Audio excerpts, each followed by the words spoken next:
Hello everyone, myself Dr. Manju Meena, Assistant Professor in Chemistry from Government College Kota. आज हम stereo chemistry के अंतर्गत RS system of nomenclature के बारे में अध्ययन करेंगे। जैसा कि हम जानते हैं और हमने प्रीवियस क्लास में भी ब्रीफ किया था कि एक्स किरण विश्लेषण तकनीक द्वारा चूँकि अब किसी भी यौगिक या अणु का निरपेक्ष विन्यास ज्ञात किया जा सकता है, अतः आवश्यक है कि प्राकृतिक समावयवों के विन्यास का किसी क्रमबद्ध विधि द्वारा नामकरण किया जाए। इसके लिए कौन एवं इनके सहयोगियों ने नामकरण की आरएस पद्धति प्रस्तुत की। इसमें प्रयुक्त दोनों संकेत आर, लैटिन वर्ड में आर का मीन्स होता है रेक्टस अर्थात दायां या राइट, और एस वर्ड का मीन्स होता है लैटिन शब्द में सिनिस्टर अर्थात बायां या लेफ्ट को आणविक असममिति की क्रमशः दाएं हस्तता और बाएं हस्तता के लिए प्रयुक्त किया जाता है। इस विधि द्वारा हम उन यौगिकों का भी नामकरण कर सकते हैं जो ग्लिसरॉल्डिहाइड से किसी प्रकार भी संबंधित नहीं है। किसी प्रकाशिक समावयवी का आरएस नामकरण निम्न पदों में संपन्न होता है। फर्स्ट नियम क्या है इसमें कि जो एसिमेट्रिक कार्बन परमाणु से जो समूह जुड़े हुए हैं चारों परमाणु, उनको हम उनकी घटते हुए वरीयता क्रम के अनुसार 1, 2, 3, 4 अंक प्रदान करते हैं। उच्चतम वरीयता वाले परमाणु अथवा समूह को 1 अंक दिया जाता है, जबकि निम्नतम वरीयता वाले समूह को 4 अंक देते हैं। जैसे हम यहाँ देखें कि ब्रोमो क्लोरोफ्लोरो आयोडोमेथेन में यदि हम देखें तो आयोडीन को कौन सा नंबर मिला है 1, क्योंकि इसका जो एटॉमिक नंबर है वह 53 है। सेकंड नंबर मिलता है इसमें ब्रोमीन को, क्योंकि इसका होता है 35। फिर मिलता है क्लोरीन को, उसका होता है 17, और फ्लोरीन का होता है 9। तो इस प्रकार से आयोडीन को 1, ब्रोमीन को सेकंड नंबर, क्लोरीन को थर्ड नंबर, फ्लोरीन को 4 नंबर देकर इसको घटते हुए वरीयता क्रम के अनुसार अरेंज करते हैं। इसी प्रकार से हम देखें कि 1 क्लोरो 1 ड्यूटेरियो एथेन में अगर नंबरिंग करें तो सर्वप्रथम नंबरिंग किसको मिलेगी Cl को, क्योंकि इसका एटॉमिक नंबर है 17। फिर मिलेगी CH3 को, इसमें कार्बन का होता है 12। हाइड्रोजन और ड्यूटेरियम में ड्यूटेरियम को वरीयता अधिक मिलेगी, क्योंकि इसका एटॉमिक मास हाइड्रोजन की तुलना में अधिक है, अतः इसको 3rd नंबर और हाइड्रोजन को 4 नंबर। तो इस प्रकार वरीयता क्रम के अनुसार इन्हें नंबरिंग प्रदान करके और घटते हुए ऑर्डर में हम सबसे पहले लिखते हैं। सेकंड रूल है इसका कि अब अणु का हम क्या बनाते हैं, आणविक मॉडल बनाकर चतुष्फलक को इस प्रकार देखते हैं कि जो निम्नतम वरीयता वाला परमाणु या समूह किधर है, पीछे की ओर, और शेष तीनों समूह आंख के सामने रहे। यहाँ देखिए फ्लोरीन की वरीयता सबसे कम है तो ये पीछे की तरफ है और तीनों आगे की तरफ। अब हम देखेंगे कि इन तीनों समूह को घटती हुई वरीयता क्रम में देखने के लिए हम हमारी आंख को यदि दाईं ओर अर्थात क्लॉकवाइज घुमाते हैं अथवा बाईं ओर या एंटी क्लॉकवाइज। दाईं ओर का देखना अणु की दाईं हस्तता या राइट हैंडनेस और आर विन्यास को दर्शाता है, जबकि बाईं ओर का देखना अणु की बाईं हस्तता या लेफ्ट हैंडनेस को अर्थात एस विन्यास को दर्शाता है। उपयुक्त फर्स्ट एवं सेकंड यौगिकों के विन्यास निम्न प्रकार से होंगे, जैसे कि हम यहाँ देखें फर्स्ट है आयोडीन, सेकंड है ब्रोमीन, थर्ड पे है क्लोरीन। तो इसको इस तरह से हम देखेंगे एंटी क्लॉकवाइज, तो इसका विन्यास कौन सा हो जाएगा, एस विन्यास। यहाँ हम देखें कि ये फर्स्ट नंबर, ये सेकंड नंबर और ये थर्ड नंबर, तो इस तरह से हम देखें क्लॉकवाइज हमारी आंख से, तो ये कौन सा विन्यास हो जाएगा, आर विन्यास। इसी प्रकार से हम यहाँ देखें कि क्लोरीन 1 नंबर है, CH3 सेकंड नंबर और ड्यूटेरियम थर्ड नंबर। तो इसको अगर इस प्रकार से हम देख रहे हैं अर्थात एंटी क्लॉकवाइज देख रहे हैं तो ये एस विन्यास होगा, और इधर से हम कैसे देख रहे हैं, क्लॉकवाइज, तो ये कौन सा विन्यास हो जाएगा, आर विन्यास। तो इस प्रकार से यौगिक आर होगा या एस होगा, वो हम आँख को जिधर की तरफ से या क्लॉकवाइज घुमाते हैं या एंटी क्लॉकवाइज घुमाते हैं उसके आधार पर इसका निर्धारण होता है। फोर्थ नियम है कि यदि कागज पर फिशर प्रक्षेप सूत्र के रूप में द्विविमीय संरचना लिखी हो तो उसका आरएस विन्यास ज्ञात करने के लिए हम सूत्र में समूहों का अंतर परिवर्तन इस प्रकार से करते हैं कि उसकी जो चौथी वरीयता वाला समूह वो कहाँ हो, नीचे की तरफ स्थित हो, जबकि उच्चतम वरीयता वाले समूह 1, 2, 3 वाले समूह दाएं हस्तता के क्रम में व्यवस्थित हों या बाईं हस्तता के क्रम में। जैसे हम यहाँ देखें, जैसे ये फोर्थ वाला कहाँ है, नीचे की तरफ, तो यहाँ 1, 2, 3 अर्थात ये क्लॉकवाइज अरेंज है, तो ये दाईं हस्तता का नियम का पालन करें, अर्थात यहाँ कौन सा विन्यास होगा, आर विन्यास। यहाँ देखें 1, 2, 3 इस प्रकार से, अर्थात एंटी क्लॉकवाइज है, अर्थात ये बाईं हस्तता के नियम का पालन कर रहे हैं, तो विन्यास कौन सा होगा, एस विन्यास। तो इस प्रकार से हम यौगिकों का आर एस विन्यास का निर्धारण करते हैं। इन्हें हम कुछ एग्जाम्पलों के द्वारा देख सकते हैं। तो निम्न यौगिकों के IUPAC नाम आर एस विन्यास दर्शाते हुए लिखिए। फर्स्ट यौगिक है, इसका हम देखें, इसमें जो केंद्रीय परमाणु एसिमेट्रिक है उसके साथ 4 समूह जुड़े हुए हैं। H जुड़ा हुआ है, CH3 जुड़ा हुआ है, C2H5 जुड़ा हुआ है, CH2OH जुड़ा हुआ है।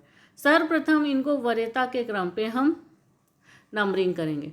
सबसे अधिक नंबरिंग किसकी होगी इसमें हम देखें तो CH2OH को फर्स्ट नंबर मिलेगा, क्योंकि जो कार्बन है उससे 2 तो हाइड्रोजन जुड़ा और 1 ऑक्सीजन, अर्थात कार्बन के नज़दीक अधिक एटॉमिक नंबर वाला ऑक्सीजन जुड़ा हुआ है, इसलिए इसको फर्स्ट नंबर मिलता है।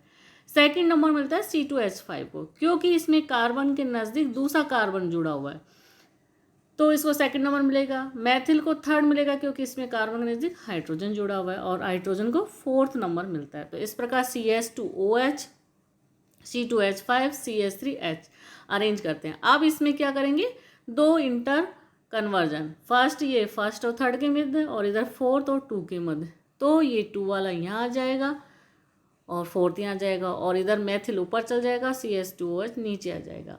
अब हम देखें कि ये 1 नंबर यहाँ पर है, 2 नंबर यहाँ है, 3, अर्थात इसको हम आँख से देखते हैं तो क्लॉकवाइज दिशा में ये हमें दिखाई दे रहा है। तो इस पदार्थ का नाम क्या होगा, आर विन्यास है इसका, और नाम होगा 2-मेथिल-1-ब्यूटेनॉल। तो इस प्रकार से ये है आर विन्यास वाला 2-मेथिल-1-ब्यूटेनॉल। इस एग्जाम्पल में देखें वरीयता क्रम क्या होगी, क्लोरीन की सबसे अधिक है, 17 नंबर एटॉमिक नंबर होता है, इसको 1 नंबर, इसको 2 नंबर, और मैथिल को 3 नंबर और हाइड्रोजन को 4 नंबर। इसमें भी 2 इंटरचेंज करें तो H नीचे आ जाएगा, C2H5 ऊपर आ जाएगा, इसी प्रकार Cl यहाँ आ जाएगा और CH3 यहाँ हो जाएगा। अब हम देखें इसको इस प्रकार से, तो ये क्लॉकवाइज दिशा में या दाईं हस्तता का पालन कर रहा है, तो इसका विन्यास कैसा हो जाएगा, आर विन्यास, और इसका IUPAC नाम क्या होगा, R2-क्लोरोब्यूटेन। इसी प्रकार से इस वाले एग्जाम्पल में हम देखें तो यहाँ 1 नंबर क्लोरीन को मिलेगा, सेकंड नंबर CH3 मैथिल को, थर्ड ड्यूटेरियम को, फोर्थ मिलेगा हाइड्रोजन। तो वरीयता का क्रम क्या हो जाएगा, Cl CH3 ड्यूटेरियम हाइड्रोजन। अब यहाँ पर हम 2 इंटरचेंज करेंगे, फर्स्ट इंटरचेंज यहाँ करेंगे, CH3 ऊपर चल जाएगा और H, फिर दूसरा इंटरचेंज यहाँ करेंगे तो Cl यहाँ जाएगा और H यहाँ, अर्थात ये पीछे की तरफ चला जाएगा। अब हम देखें 1 से 2 की तरफ, अर्थात हमें क्लॉकवाइज देखना हो रहा है, अर्थात दाईं हस्तता का नियम का ये पालन करता है, तो इसका विन्यास क्या हो जाएगा, आर विन्यास। तो इसका IUPAC नाम क्या होगा, R1-क्लोरो-1-ड्यूटेरियो-एथेन।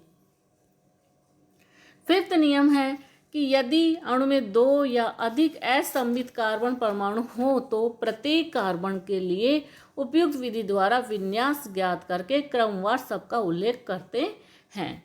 जैसे कि हम यहाँ देखें कितने एसिमेट्रिक कार्बन परमाणु हैं, 2, C2 और C3। अब हम यहाँ देखेंगे कि C2 के सापेक्ष संरचना क्या हो जाएगी, यहाँ H जुड़ा हुआ है, OH जुड़ा हुआ है, ऊपर CH3 और नीचे क्या हो जाएगा, CH, Cl, CH3।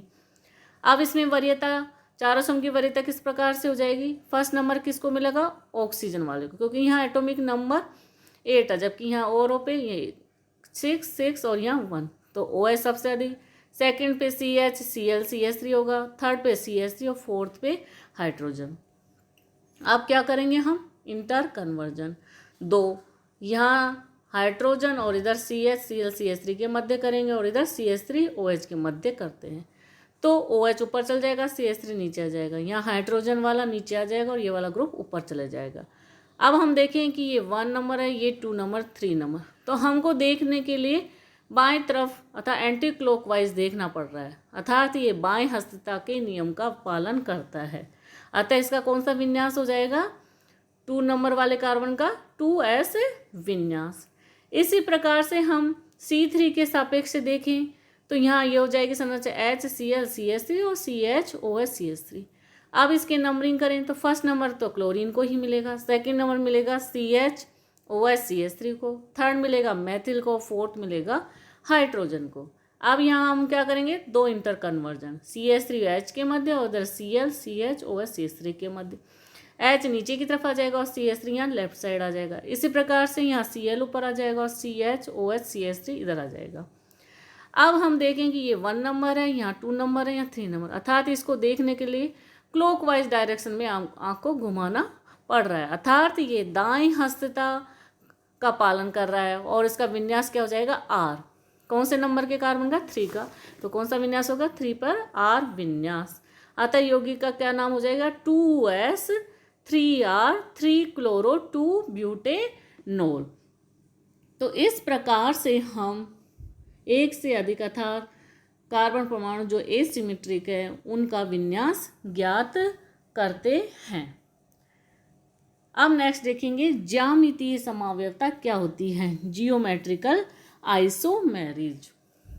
ऐसे यौगिक जिनमें कि द्विबंधित कार्बन परमाणुओं की दोनों संयोजकताएं भिन्न भिन्न परमाणुओं अथवा समूह से जुड़ी हुई हो, ज्यामितीय समावयवता दर्शाते हैं। अर्थात ज्यामितीय समावयवता के लिए 2 शर्तें हैं। फर्स्ट क्या होना चाहिए, यौगिक में द्विबंध होना चाहिए अर्थात डबल बॉन्ड होना चाहिए।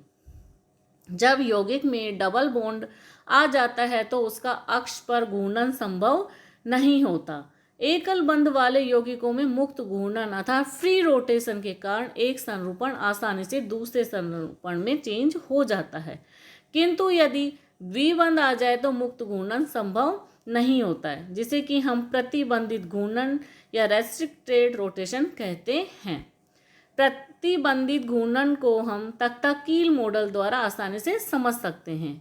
यदि एक और चिन्हित किए गए वे 2 तख्तों को हम एक कील द्वारा जोड़ दे तो मुक्त घूर्णन के कारण 2 प्रकार की संरचनाएं, जिनमें कि दोनों चिन्हित सिरे एक तरफ हों अथवा विपरीत, और वो एक दूसरे में आसानी से परिवर्तित हो सकते हैं। यहाँ हम देखें कि इसको एक कील के द्वारा जोड़ रखा है 2 तख्तों को, यहाँ फ्री रोटेशन संभव है, अतः ये दोनों चिन्हित सिरे एक तरफ भी हो सकते हैं या अलग अलग डायरेक्शन में भी हो सकते हैं।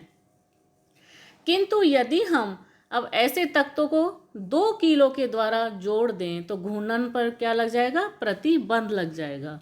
और दूसरी कील जोड़ते समय यदि दोनों चिन्हित सिरे एक ही हो अर्थात समपक्ष व्यवस्था होगी, और यदि दोनों चिन्हित सिरे विपरीत दिशा में अर्थात विपक्ष व्यवस्था में हो तो वैसे ही रह जाएंगे, और ये दोनों संरचनाएं एक दूसरे में अंतर परिवर्तित नहीं होगी। अतः यदि किसी अणु में एक द्विबंध उपस्थित है तो अणु में प्रतिबंधित होने के कारण वह 2 प्रकार के विन्यासों में पाया जाएगा और ज्यामितीय समावयवता दर्शाएगा। हम जानते हैं कि एल्काइनों में क्या होता है, ट्रिपल बंध अर्थात त्रिबंध के कारण घूर्णन तो प्रतिबंधित हो जाता है, लेकिन फिर भी वह कोई ज्यामितीय समावयवता नहीं दर्शाता, क्योंकि त्रिबंध के बाद प्रत्येक कार्बन परमाणु की केवल एक एक संयोजकता ही मुक्त होती है, जिस पर कोई भी समूह जुड़े संरचना एक ही बनेगी। जैसे कि हम यहाँ देखें 1 प्रोपाइन, तो इसकी संरचना क्या होगी, एक ही होगी। सेकंड क्या होता है ज्यामितीय समावयवता के लिए कंडीशन, ज्यामितीय समावयवता की दूसरी महत्वपूर्ण शर्त यह है कि द्विबंधित कार्बन परमाणु की दोनों संयोजकताएं समान समूह से न जुड़ी हुई हो, क्योंकि उस स्थिति में प्रतिबंधित घूर्णन के कारण जो 2 संरचनाएं बनेंगी उसमें कोई अंतर नहीं होगा, अर्थात विन्यास एक ही होगा। अतः ज्यामितीय समावयवता का प्रश्न उसमें नहीं उत्पन्न होता। उदाहरण के लिए हम यहाँ देखें कि जो C डबल बॉन्ड C है उसमें दोनों संयोजकताएं समान हैं, अर्थात इनमें कोई अंतर नहीं है। प्रथम अणु के पलटने से जो दूसरा अणु प्राप्त होता है वो सेम ही होता है। अब उपयुक्त विवेचन से स्पष्ट है कि जो B A अर्थात दोनों संयोजकता भिन्न भिन्न परमाणु से जुड़ी हुई हो तब यौगिक क्या दर्शाएगा, ज्यामितीय समावयवता। जैसे कि हम यहाँ देखें कार्बन डबल बॉन्ड कार्बन पे AB ए बी में, दोनों ए एक तरफ है तो समपक्ष या सिस, और यदि ए बी विपरीत दिशा में है तो ये कौन सी समावयवता हो जाएगी, विपक्ष या ट्रांस समावयवता होगी। तो उपयुक्त उदाहरण के लिए कुछ एग्जाम्पल से हम देखें, जैसे डाई हेलो एल्कीन, इसमें दोनों अधिकतम एटॉमिक नंबर वाले परमाणु एक तरफ हैं तो यहाँ समपक्ष होगी, और ये विपरीत दिशा में है तो ये कौन सी समावयवता होगी, विपक्ष ज्यामितीय समावयवता। 2 ब्यूटीन में देखें कि H और CH3 में CH3 1 नंबर वरीयता मिलेगी इसको, सेकंड इधर 1 इसको मिलेगी, सेकंड इसको, तो दोनों एक ही तरफ हैं तो समपक्ष होंगे, और विपरीत दिशा में होंगे तो विपक्ष होंगे।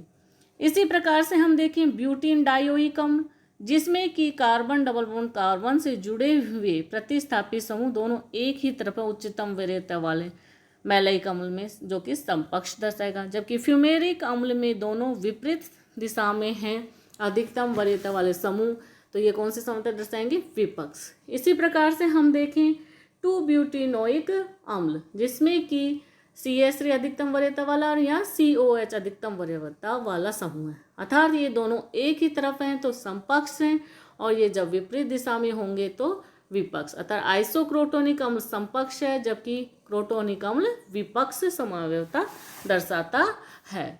इसी प्रकार से हम देखें फेनिल प्रोपेनोइक अम्ल, जिसमें कि हम देखें कि फेनिल अधिक वरीयता वाला है और इधर COH अधिक वरीयता वाला है, अर्थात दोनों एक ही तरफ है तो ये समपक्ष होगा, जबकि ये अधिकतम वरीयता वाले प्रतिस्थापित समूह विपरीत दिशा में है तो विपक्ष समावयवता दर्शाएगा, अर्थात एलोसिनेमिक अम्ल तो समपक्ष समावयवता दर्शाता है ज्यामिति, और सिनेमिक अम्ल विपक्ष ज्यामितीय समावयवता दर्शाता है। Thank you.